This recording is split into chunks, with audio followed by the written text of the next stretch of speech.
அப்பமெல்லாம் விறவடுப்பில் தீ எரிப்பாங்க. மனுஷங்க சாப்பிடணுமே, புருஷன் சாப்பிடணுமே, வீட்டில் உள்ளவங்க சாப்பிடணுமே ரசித்து ருசித்து வேலையை பார்ப்பாங்க. இப்போ உள்ளவங்க இந்த கேஸில் தான் வேலை பார்க்குறாங்க.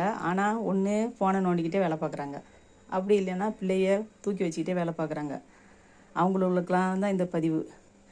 ஏன்னா இந்த சைடு இருக்குது பார்த்தீங்களா, இதுதான் நல்லா லீக் ஆகி இந்த சைடில் தான் தீ பற்றி எரிஞ்சிச்சு.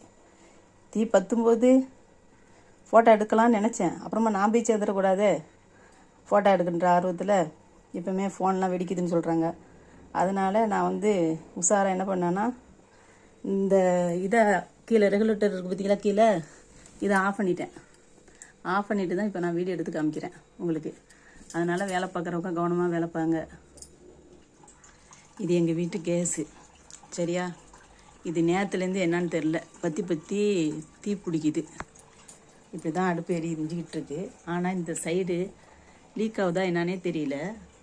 2 வாட்டியுமே இந்த இடையில தீ பிடிச்சிட்டு, இடையில தீ பிடிச்சி 2 வாட்டி எரிஞ்சிச்சு. நான் பக்கத்துலேயே நின்று எரிக்க போய் கேஸை கீழே ஆஃப் பண்ணிட்டேன்.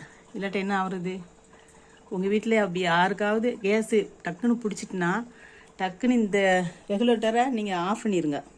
அப்படின்னா இந்த தீ பரவாது, வெடிக்காது.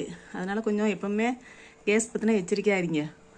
நேரத்துலேருந்து 2 வாட்டி என் வீட்டில் இந்த கேஸு வெளியே தீ பிடிச்சி இந்த சைடு தீ எரிஞ்சிக்கிட்டே இருக்குது. தீ பற்றி எரிஞ்சிக்கிட்டே இருக்குது. என்னன்னு தெரியல, லீக் ஆகுதான்னு டெஸ்ட் பண்ணி பார்க்கணும். அஸ்ஸலாமு அலைக்கும் வரஹ்மத்துல்லாஹி வரகாத்துஹு. இந்த வீடியோ பிடிச்சிருந்தா லைக் பண்ணுங்கள், ஷேர் பண்ணுங்கள், சப்ஸ்கிரைப் பண்ணுங்கள்.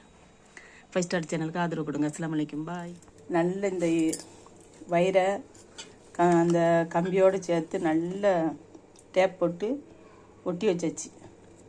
இனி லீக் அடிக்காது, கேஸு எரியாது. நல்ல ஸ்ட்ராங்காக சுற்றியாச்சு.